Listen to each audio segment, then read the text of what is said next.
Good afternoon, ladies and gentlemen. Welcome to the ARRL Forum. Welcome to Hamvention, and welcome to the Great Lakes Division Convention.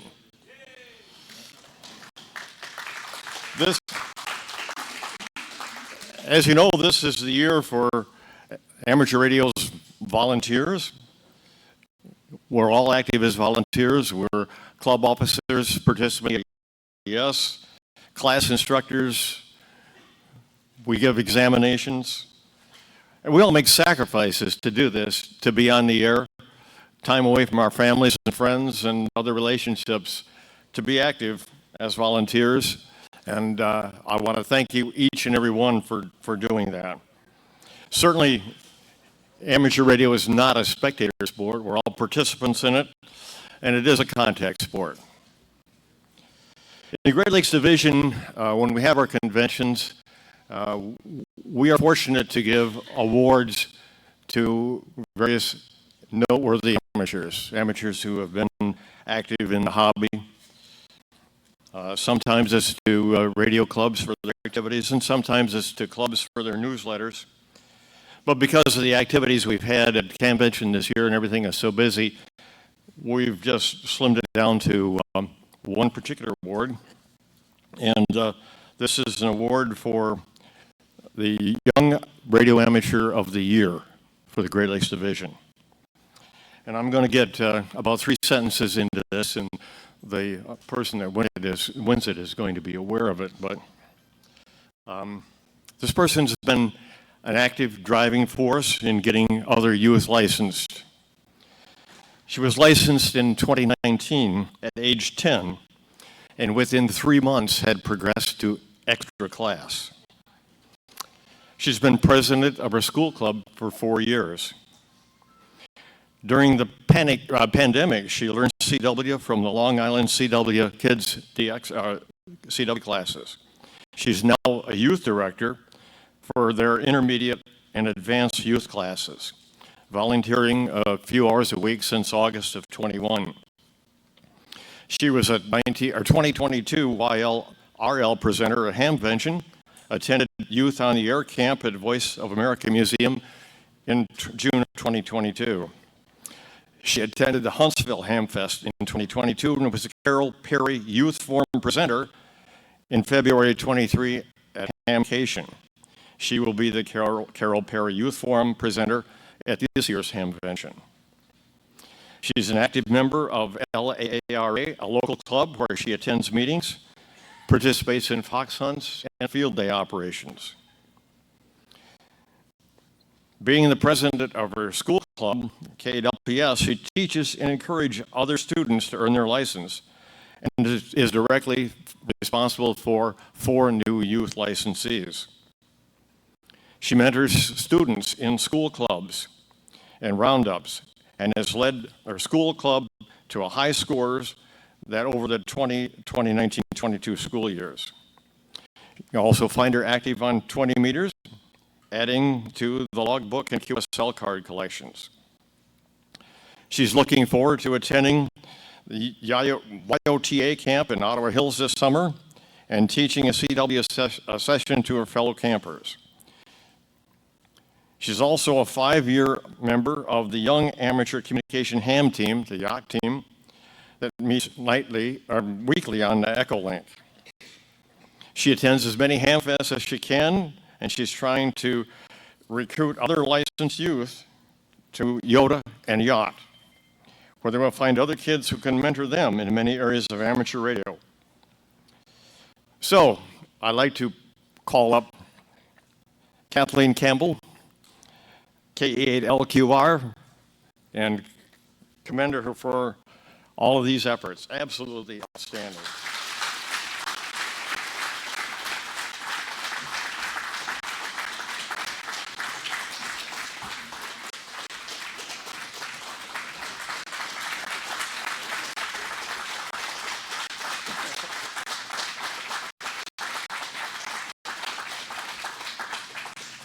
I might run a force at the but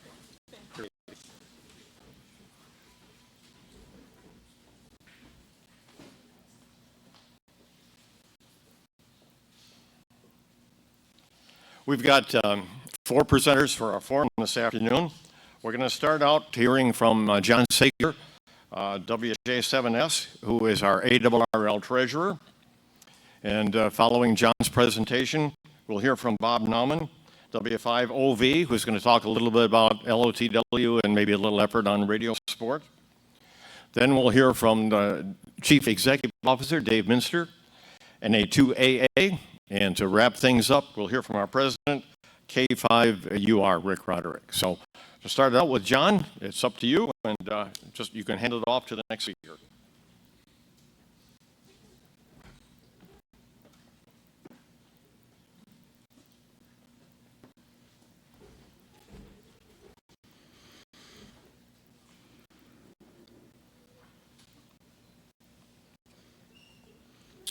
Thank you, Dale. It's a pleasure to be here.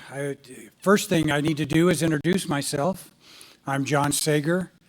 WJ7S. On the air, you'll hear me mostly on CW. I'm a CW fanatic.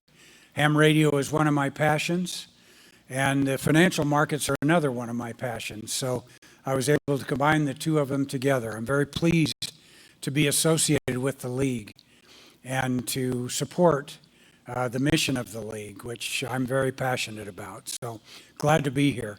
I know it's probably, you don't come to a Ham forum to hear about financial markets and investments, but so I'll try to make that part as brief as possible and give you a better idea of what we're trying to do, which I think is noteworthy, and the steps that the league has taken and the direction that the league has elected to go. So that's what we're going to be talking about. I am a chartered financial analyst at CFA. Behind my name is very important to me. It's a credential in the investment world that's very highly valued, and I'll talk more about that as I make my remarks. And then the usual disclaimer here. The ARRL board, a couple of years ago, took an approach to investments that I think was the right approach. We had my predecessor, Dr. Rick Niswander, did a wonderful job of managing the league's investments and left the league in exceptionally good shape. But the league saw past that and realized that they had outgrown the way that the investments were being managed in-house, and decided that there were benefits to be had by going a different direction. And they decided that the league would benefit from what we call outside investment management or third-party investment management. And by doing that, you remove a big risk, which is in the industry known as a single point of failure. You don't want to have something go wrong in one area that the whole organization has to answer for. And they were very wise in their approach to create an investment management committee that would oversee the outside investment manager. And what that does is that gives you experienced professionals. You can select the members of the committee, but it gives you experienced professionals at every level of the investment process. And I think that's very important given that the markets are volatile, and it really, the more you know, the better you do typically. And having the best information you can pays dividends, no pun intended, in the returns that you get from the investment portfolio. And the overall objective is to, of course, add value to the investment process. I keep hitting the wrong button. So the league went through an extensive review process and hired a firm by the name of Trust, which is located in Raleigh, North Carolina. They went through a very competitive process to win our business. They're an experienced firm with over $770 billion under management, and they specialize in nonprofit organizations like the ARRL. And they went into the undertaking knowing that they would be overseen by an investment management committee, and they were very comfortable with that. The league went through a process of selecting an investment management committee that really I call the dream team. It's a very good group of people who work very well with very extensive credentials and want to do the right thing. They're also very passionate about ham radio. Every one of us is an active ham. We have a member from our board, Fred Kemmerer, from the New England Division Director, Bill Marine, who is the Deputy or Vice Director of the Roanoke Division, myself. We have Kevin Grant, who's a very well-known money manager from the Boston area, W1 Old Man, Oscar Mike.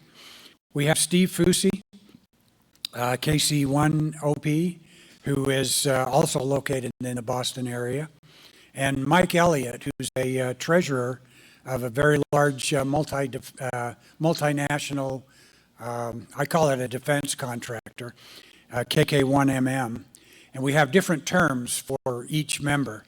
And as you see, there are 3 CFAs on that list. We sometimes argue points, fine points, but that's what you want on a committee like this. Mike is an AIF, an accredited investment fiduciary, and also an accredited investment fiduciary advisor. And those are all very highly prized credentials in the investment world. But we all bring our own views and discuss things. And there's a lot to discuss in the financial markets today. You know, the banking crisis, for example. We spent a lot of time on the phone talking about that and what impact that might have on the league, and trying to avoid those kinds of issues. We talk about diversification at a very high level, and make sure that all of the moves that our outside investment manager is making are those moves that we want them to and that are authorized in our investment policy. We spent a great deal of time going through the league's investment policy to make sure that it suits what the league is trying to do. Cap Trust prepares a lot of data, and that's the value added. We pay them a fee to manage the investments, and the whole idea is that they look at these things, 24 hours a day, and look for the nuances in the market that will more than offset what we pay them in investment fees. And this is just one example of the kind of data that we receive from them quarterly. And of course, I can look at the accounts daily, and I do, and watch the moves that they're making to make sure that it's not something that the investment management committee needs to take a look at.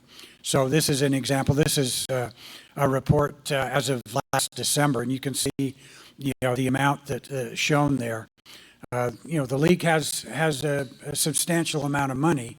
A lot of it is reserved for special things reserves that we're required to carry, donations that have strings attached to them, and things like that. And so, it's important to remember that, there are liquid parts of this, parts that have to be, used for operations, as well as parts for, long-term investment by the league. And so we watch that very closely, and you can see that, it's a fully diversified portfolio, and a lot of data is involved in this. But, I don't want to take any questions at this point. You can find me at the booth, the league's booth.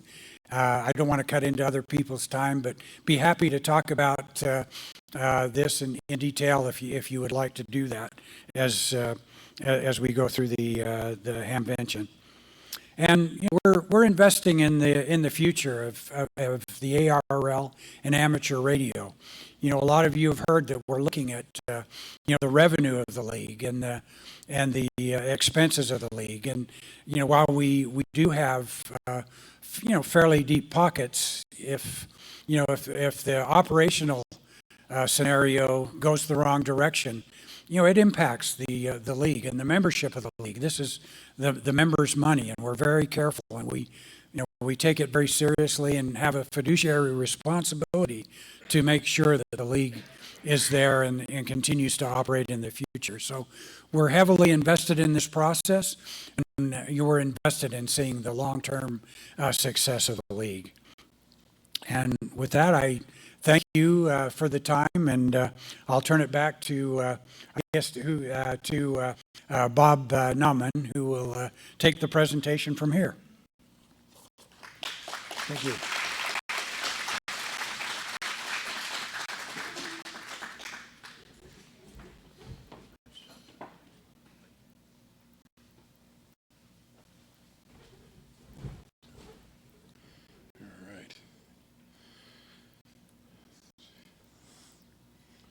Okay. Good afternoon, everyone. I'm Bob Nauman, W5 Oscar Victor, and I'm Director of Operations at the ARRL, and part of my responsibility is Logbook of the World. In addition to that, I'm also responsible for our radio sport program that includes all awards, DXCC, all states, etc., as well as our contest adjudication activities. And today I'm going to give you a brief update, and I mean brief. I've only got about 95 slides or so. Actually, just one. This is it. This is a live view of what Logbook is processing at the moment. And this is a kind of simple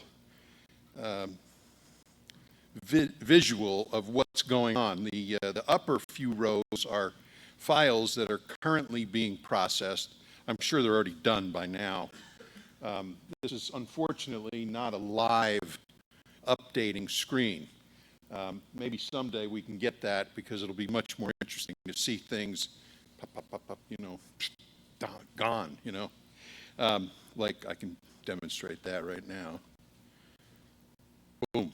The processing queue is completely gone, and we have the currently incoming files down here. Oh, there we go. We got more.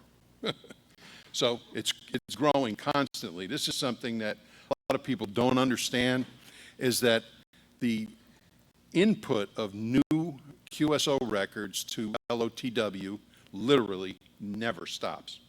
It's going on constantly around the clock from everywhere around the earth. And we have a tremendous amount of participants in Asia, in China specifically, and Indonesia, and they love FT8. And many people do. And in fact, I was just in the DX forum over in the big room number 1, and many of the DX expeditions are reporting that 50% of the QSOs they're making nowadays are FT8. So whether that's good or bad, I don't know, but a lot of people are enjoying it. Speaking of FT8 and the support of that mode, back around December 26th of 2022, one of our friends at Grid Tracker software released a new version of their software that included a feature where the user would download their entire history of QSOs that is in Logbook of the World. And that's a rather large task for someone who's been a ham for many years, and they have 100,000 QSOs in the logbook system. And especially when you consider that they have tens of thousands of users around the world who all upgraded when new version came out. Everybody's excited, and they all started requesting their entire history of QSOs. And we had what is truthfully a distributed denial of service as a result. Part of the way that software worked was that if it didn't get a response to the request, it would wait. And then after an interval that we don't really understand what it was, but once that initial interval of waiting was up, it would begin to re-request that file download every half second. And it didn't stop. And so we had an attack that was really pretty awful. I was on vacation at the time down in Dallas, Texas, and I'm witnessing this over my phone. And panicking, I'm contacting our new director of IT, Steve Berry, and he was able to get one of our IT consulting staff to dig into this. We narrowed down what the packets were that were coming in and some characteristics they had, and we developed an application that began to examine the packets, and if it saw these telltale characteristics, that it would just pluck it out of the stream and ignore it. So that worked very effectively. And, you know, the ARRL has got a limited amount of security capability on our network, and for us to pull this off within a couple of days, I think was pretty remarkable, because there was no truly identifying characteristic of the packets that were coming in. So all we could tell is that what the call signs were of the people who were requesting the information, but we didn't have any idea what application it was from. But anyway, that got solved, and but as a result of all of that, we had a huge backlog of uploading that was still in the queue, and for weeks and weeks and weeks, the queue was still being built up, and then we had a couple of contests, et cetera, so the queue just kept getting huger and huger. We, for almost a year, have been working on upgrading the systems that this report shows, which is the input of new data to LOTW and the actual processing of that data to put the QSO information into the actual logbook database. What we were going to do is move this system that was on a very old platform onto a brand new system with solid state drives and a whole lot of RAM, and move it over there. But this is very critical. A few people who were over in that other forum I just left would have a conniption if logbook were to go down for a couple of weeks. You know, this is their lifetime here. And so we were very cautious about it, did a few tests, and through some help that we got through some connections in the computing industry. Kristen, thank you. We got some advice from some hams who work in the computing industry, who advised us how to make some changes and be safe about it. So we moved this part of the process to this new platform that's brand new, under warranty, and fully supported by the manufacturer. And we now have a system that is just working perfectly.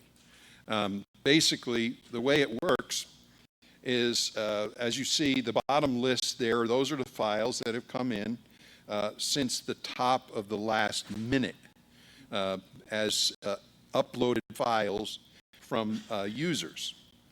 And if I can update this here, we'll see. Okay, so we have a whole bunch of those files are now processing, the upper list, I'm scrolling up to it now. There's quite a few there. There's probably 40 or 50 files that are being processed now.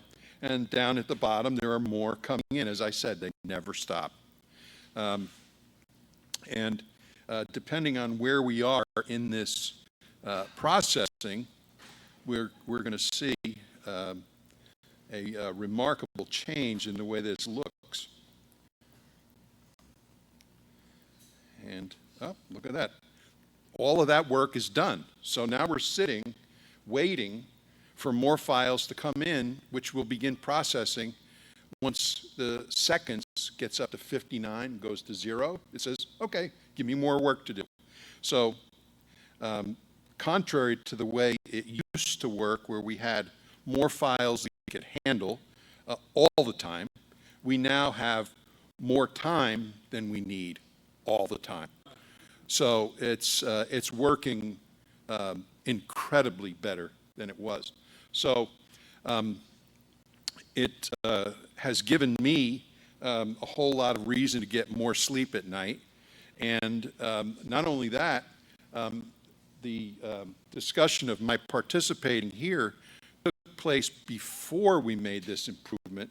So I neglected to put together more of a vivid presentation than we had here today.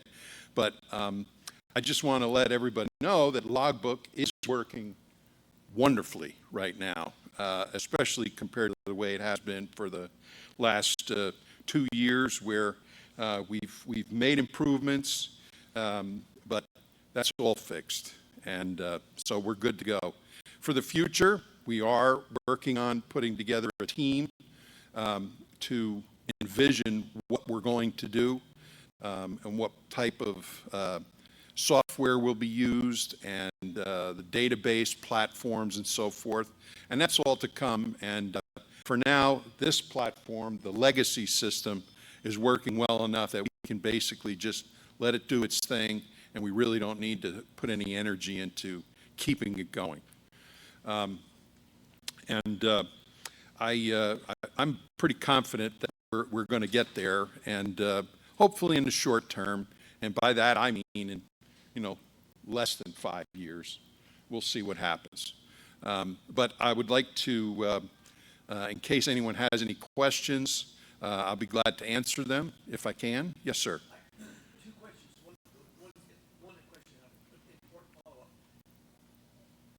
A lot of times I will get a match, and I go back into my paper log where I record that, and the match has already been done. In other words, that looks like that person loaded a file again, and all they did was update the match logbook of the world, and I was curious why it does that.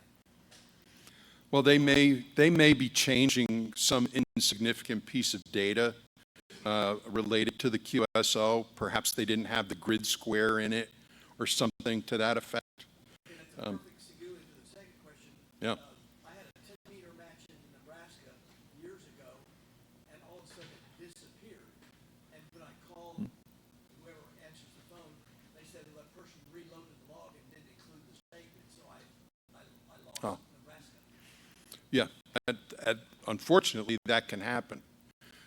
So many times, we have to reach out to the person who changed the file and say, hey, could you fix it, put Nebraska back in the QSO data and put it back? Because, a fine gentleman has lost a state that he had confirmed before. It happens on occasion, but pretty rare. Should you do that through you, or should they do that directly to the other party? I'd prefer directly, but, because it's a personal thing, and say, hey, everybody's friendly, this isn't that competitive. And usually we find that people respond to, oh, sorry, made a mistake, and they fix it. So, I don't know, any other questions or comments? Yeah. One thing I noticed online are other operators complaining about, like, redoing the certificate to Logbook of the World or installing it or something. Is there going to be any sort of GUI enhancements to help people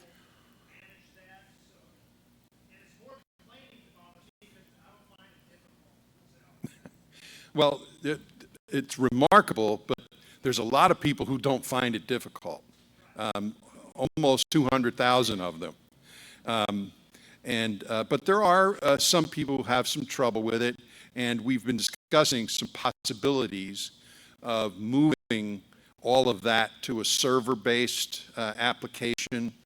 But we have to keep in mind the security that's provided by the certificates and verifying who's uploading the QSO information.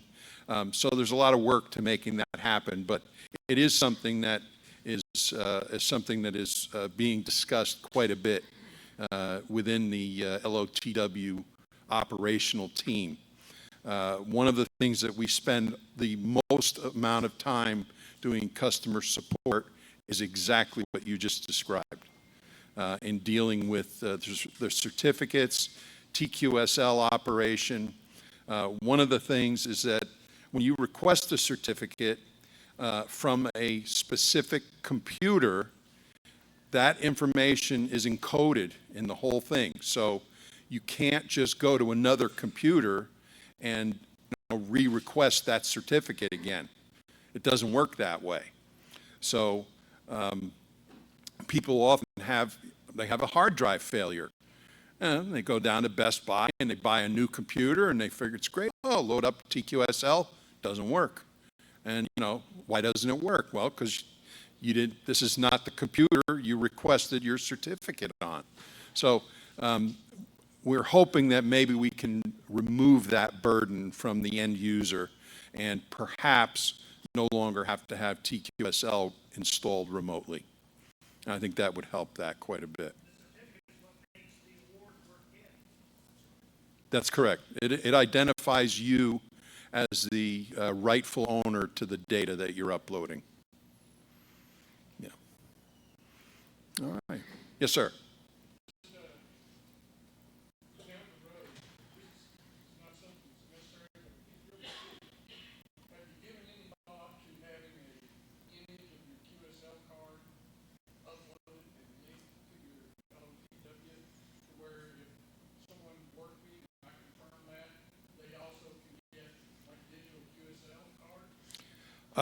This is not the first time I've heard this sort of question this weekend. But yes, we've discussed that. The current iteration of Logbook is about 20 plus years old, and it doesn't have a whole lot of methods to tie in new stuff. So I would say that it's going to take till we do the next phase of Logbook, Project X, LOTW 2.0, whatever you want to call it. But we're hoping to add those types of capabilities to allow perhaps third parties to host the images, and have them, because some people still like to print out a card, or a fellow was describing to me yesterday, he doesn't look at the cards themselves, he takes a photo of it, and he does a slideshow on his computer and looks at them that way. But he still likes to see the QSL card. So we hope that the future will allow us to dovetail in, new features and capabilities like that that will enrich the experience. I need to mention the nasty language of third party, but EQSL already does that. Okay. When you get a confirmation, you get their QSL card and they get if you lock it up, upload it to them. Sure. Okay. All right. Any other questions? All right. Well, thank you for paying attention, and I've enjoyed speaking with you all. And I'm going to turn you over to someone who I've known for many years, David Minster.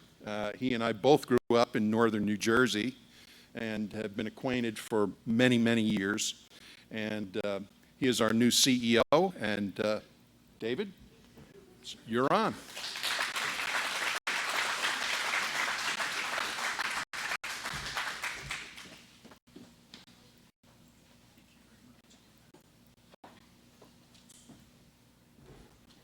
Almost 3 years, there's nothing new about me. I got the battle scars to prove it. Who here is a member? Anybody not a member? Awesome. I was going to shame you into coming to the booth. Any first-timers at Hamvention other than Kevin? Welcome. I've been doing this since my freshman year at Ohio State, little football school up the road in spring of 1980. People that go there and beat other teams don't use that word. We just say Ohio State. That's what's number one, you know, when they put the rankings up on Saturday. Yeah, people from Arkansas know that too. Anyway, did I say that out loud? I'm sorry. But they're trying. I just want to talk about a few things that I think you might find interesting, and we've had a lot of great conversations in the booth, and you know, please after this, if you've got anything you want to come over and talk about, and I'm getting hoarse from all the talking actually. I came in early this week. We had our strategy team spent half a day sort of putting together the structure of what we're going to present to the board in July. We've been meeting weekly for many months, going through what a 3 to 5 year strategic view of the future of ARRL looks like. And I will tell you, it's incredibly positive. And one of the keystones to it is our youth initiatives. And you saw from the award given earlier, there's a lot of hopeful young people that are coming into the hobby. And we have an obligation, you know, as Bob said, you know, we met, were you still a teenager? I think you were. Yeah. Bob was 19 years old at Heathkit, and I was a few years younger than him when we met. But, you know, we came into amateur radio through school. I remember going to my geometry teacher and asking for help learning logarithms because we hadn't covered them in school yet, but my amateur radio exam, I needed to know them, so I went after school for 3 days to learn logarithms. But anyway, the strategy is going to evolve through the balance of the year. It's something that we want to be able to hear from you guys on, and we'll look for opportunities to do that. One of the things, I don't know if you noticed or not, as a member, just a member for many, many years, I never read the front of QST. I was a guy that went right into the articles and looked at some of the flashy new gear and sort of moved on. I was just a everyday ham. I wasn't an ARRL insider or anything like that. But I try to use the Second Century column to inform you and to inspire you, and maybe even to inspire some thought. Sometimes I try to introduce some provocative ideas that I know I'm going to get tomatoes thrown at me, like my recent ideas in my Bouvet column. And I had written a column on transparency in social media for July that I was sure was either going to get me fired or murdered. So I've kicked that down the road, but it's coming to a QST near you in the future. But one of the things that I did put in to that column was to call for your help in terms of giving us your thoughts related to dues. And you know, this is an organization that's only taken 2 dues increases in 22 years. And it's something that we need to look at every time we do one of these dues increases. Everybody says we should be doing it more frequently, more regularly. We shouldn't surprise the members. And of course, we don't do that. So in any event, how many people do you think are going to log into ARRL.org and go through a dues survey? We didn't know. And what I will tell you is I'm very pleased to say that 11,000 or so of you have filled out the dues survey. Up until maybe 2 days ago, I've read every single one of them. I've read the comments. It has taken me many, many hours to read. And really great suggestions. A couple of the suggestions that we're looking at in terms of our recommendation to the board in July have come directly from you. So that collaboration is something that is important to me. I think it gives you a voice. It gives you the opportunity to sort of chime in on where you'd like to see ARRL be going. And in this particular topic, it's a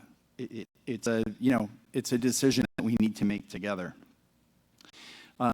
Just some booth information. If you haven't been by the booth yet, I would encourage you to go by and see Steve Goodgame in the youth area, education and learning. Steve was also appointed the IARU Region 2 Youth Coordinator. So he will also be giving the IARU support and guidance for youth programming everywhere from Greenland to the southern tip of Argentina. So there's a lot of work to do there. I'll tell you, when I hired him, I did not have any level of fluency in Spanish as a prerequisite, and it turns out he's got a basic knowledge of Spanish, which has been incredibly helpful. The development booth, we recently hired a new director of development. That's Kevin Beal. Kevin's terrific. He is one of the projects that we undertook that came from one of our directors, Director Norton. This was some time ago. Is a subject that's important to Director Norton, to me, and probably to many of you, as you've seen coming through your amateur career, has to do with estates. And it has to do with what happens when a radio amateur passes away. And if anybody's shack looks like my shack and looks like the storage room / junk room adjoining the table, it's a big effort. I was about to start dancing there. It's a big effort for a spouse or family, someone that you leave behind, to try to figure out what to do. And as we learned this week, actually, my wife and I have been looking at buying a station in Aruba a number of years ago from a gentleman, Carl Cook, AI6V. And while I was finishing purchase, had hired an attorney and everything, Carl passed away. And the gentleman that bought the station after Carl passed away, who was from Germany, DL6RAI, great guy, was on a tower there the other day, and the Caribbean environment is terrible for towers. And unfortunately, he found out. And a guy who's full of life and everything's going his way, the tower bent over, and now he's a silent key. Life happens. Sometimes it happens sooner than you want it to. It's very, very important that hams plan what to do with their stations, with their estates. And we went through a lot of content. This is something that we've published in QST magazine before. Dino Pappas wrote a great article on this, but we've taken all of this and we've curated it into a guide. And I actually wrote the majority of this with my 87-year-old father in mind and took him through this as we built this out. It's thorough, it's rigorous, it will help you help others. This is not for you. This is for your family. If you would like one, you can swing by the development booth and see Kevin. It's also downloadable from our website. You can print them out. There's pre-formatted forms that you can use to describe your station. We've even got a couple of companies that supported the printed version of the project that cater to ham estates. So I would encourage you to swing by the booth and take a look at that. This is called the ARRL Estate Planning Workbook. Let's see. And then the last booth that I'd like to bring to your attention is one of the things that we do in our lab booth every year is we test handy talkies. And I think there's a certain intention when we first started this, but one of the things that's happened in the fullness of time is there's been a lot of HTs coming out of interesting places in the world. I saw one yesterday that Josh Nass, if you know Josh from Ham Radio Crash Course, he had an HT that was, I can't even describe how small it was. It's got APRS, GPS, it's got all this stuff in it. He fully expected to walk over and have the thing get killed in the HT test, and it passed with flying colors. But the other thing that we've got in the booth that's worthy of a few minutes of your time if you haven't seen it is, you know, as a community, we tend to be very, very focused on receiver performance, right? And rightly so. If you can't hear it, you can't work it. One of the things that sort of falls to the wayside is how clean are the signals that we actually transmit? And are we being good actors, good citizens on the air with our radios? So Director Ritz came forward with a motion to create the Clean Signal Initiative. It's a partnership with a number of organizations, including the manufacturers, to really hold hands together and work to create much cleaner signals so that we get better utilization of the spectrum that we have. And it's in its relative infancy. It takes a long time to get people to change thinking about how they manufacture transmitters and how we as operators choose to use transmitters. So it would be something that I would encourage you to walk over and have a talk with the lab guys about. So anyway, I'll let Rick wrap it up, and if there's any more Q&A, we'll take it from there. Thank you.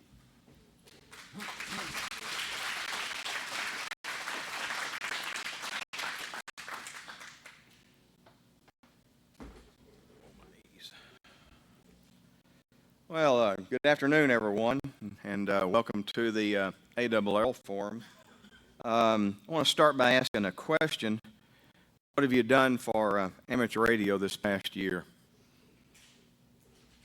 What have you done? Anything? As an individual? As a volunteer? Or you've done something good?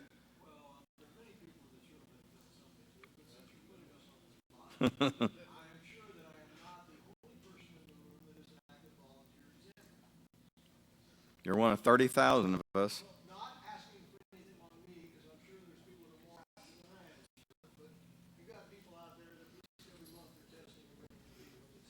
That's right. There you go.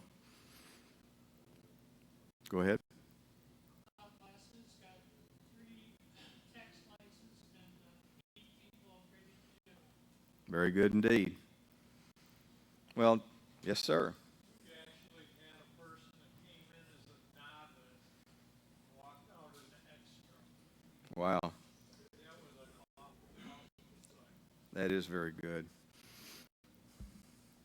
Public information coordinator for the league, and I will put out this, that there's a lot of people in this room who are doing some really great things, but their story isn't being told in the media and in their community. And there's one easy way to do it, and that is to get your local city government or county government to present a proclamation to your group, your club, your region, to say, declaring it Amateur Radio Month in June, call attention to Field Day, and invite them out to Field Day. Okay. Like I said, there's so much good going on with the people in this room, and we just heard a couple of them. Right. But tell the story. You know, get your PIOs and PICs. Good idea. Tell the story. If I could add on to that a little bit, one of the things that I brought over from my military days, when you do this, you're probably on county or state or somebody's property. Follow up with a letter of appreciation or thank you. And that's better than word of mouth almost. Good point. Good point. Yes, sir, in the back. Hi there. Myself and actually our club did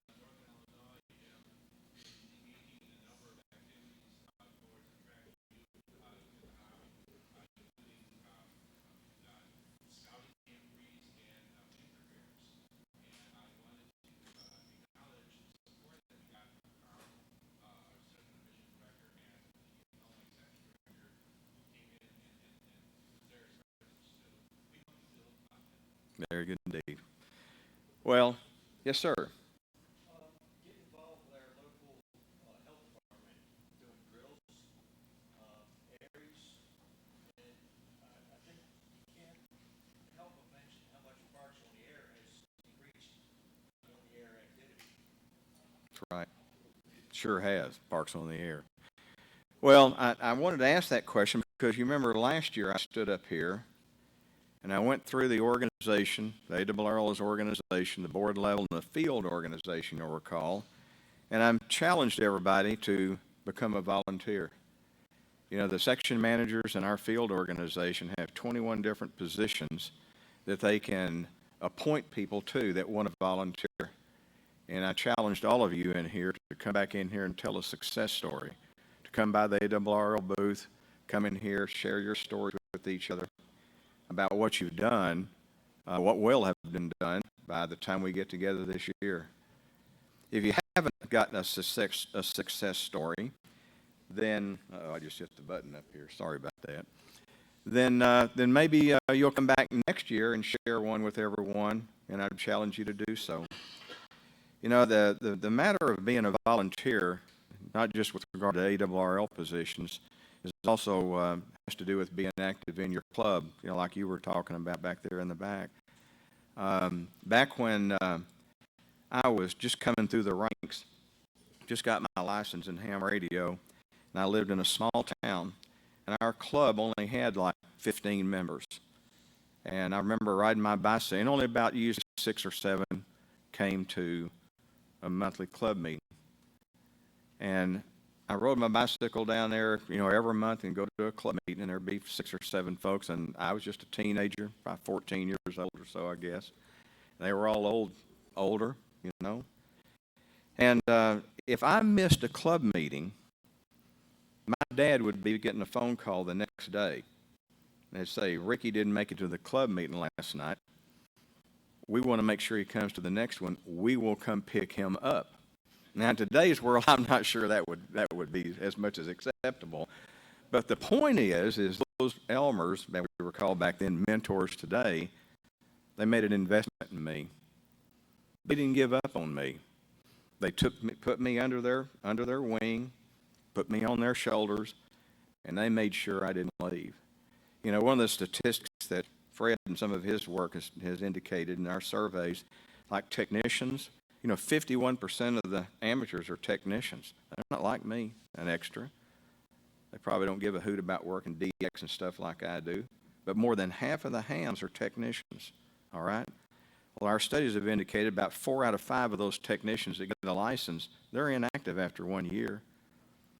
Now, that's not good. So where are the clubs? Now, we know VEs all do a great job. We got ARRL got 30,000 VEs out there. All you VEs, when you have those people pass those exams, you ought to make an investment in everyone that passes that exam before they walk out that door. Okay? You get their name, you get where their club is, and you get them, you make an investment in them. I dare you to do that. Okay?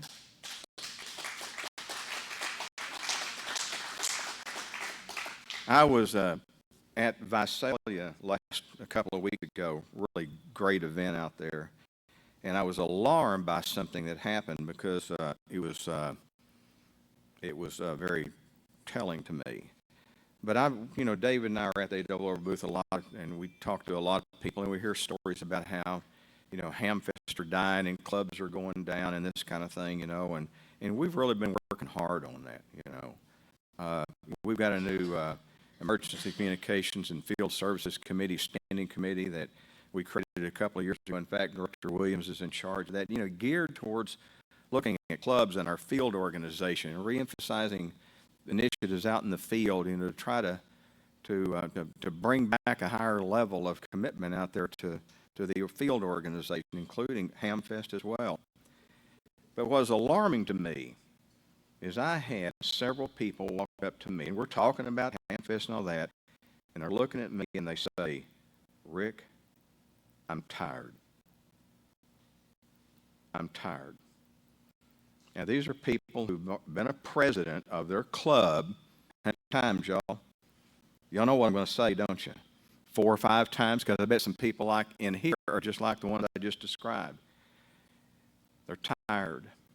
Now, what alarmed me is I've heard that story before, but not to this degree. I heard it out in California, and not with the sincere concern that those people had, saying, I'm not going to do it anymore. Now, the problem is they don't have anybody to pass the baton to. I mean, they're looking around, and they don't have anybody to pass the baton to. Now, that's alarming. So, do you have somebody to pass the baton to? Or are you tired? I usually do an age countdown at Dayton like this every, and I'm not going to do it because I can already see who's in this crowd. It's always depressing to me that we don't have more young people. It's all a bunch of older people. And I'm like a broken record on this. As y'all know, the board hears me complain about this all the time. But, I used to carry around when I was a director. Director Norris has seen it a gazillion times about the age demographics in amateur radio. What's the average age of a ham? 60-something? The average age of a ham in Europe's 70. I've read that thing on WikiLinks or something. I don't know. That's just very alarming. Now, what I'm seeing, though, every week I know somebody's dying. Now, 5 years from now, some of us may not be here. So what's that envelope going to look like on the backside of that curve? Where's our next generation? Where's our next generation? Look around this room. What are you doing about it? Are you tired? Are you going to just, as Minster says a lot of times, step one rung higher? Well, in all seriousness, though, I do get it. Sometimes you're tired. Sometimes you need to pass the baton. And I think that's a challenge. But I would challenge you to find a way to build that next generation. Get back into those clubs. Get into a volunteer position. If you're not in one right now and you want one, see your section manager. And if that's not your gig, then go to a club and volunteer to do more in a club. Okay? If you love ham radio or you wouldn't be here today, right? So dadgummit, get out there and do something about it. So I'm going to leave you with this question. If you died going out that door, when we're finishing now, if you dropped dead right there, what legacy did you leave behind for ham radio? What legacy did you leave behind for the greatest hobby in the world, the greatest avocation in the world, whichever way you want to describe it? What did you leave behind? You think about that. Thank you.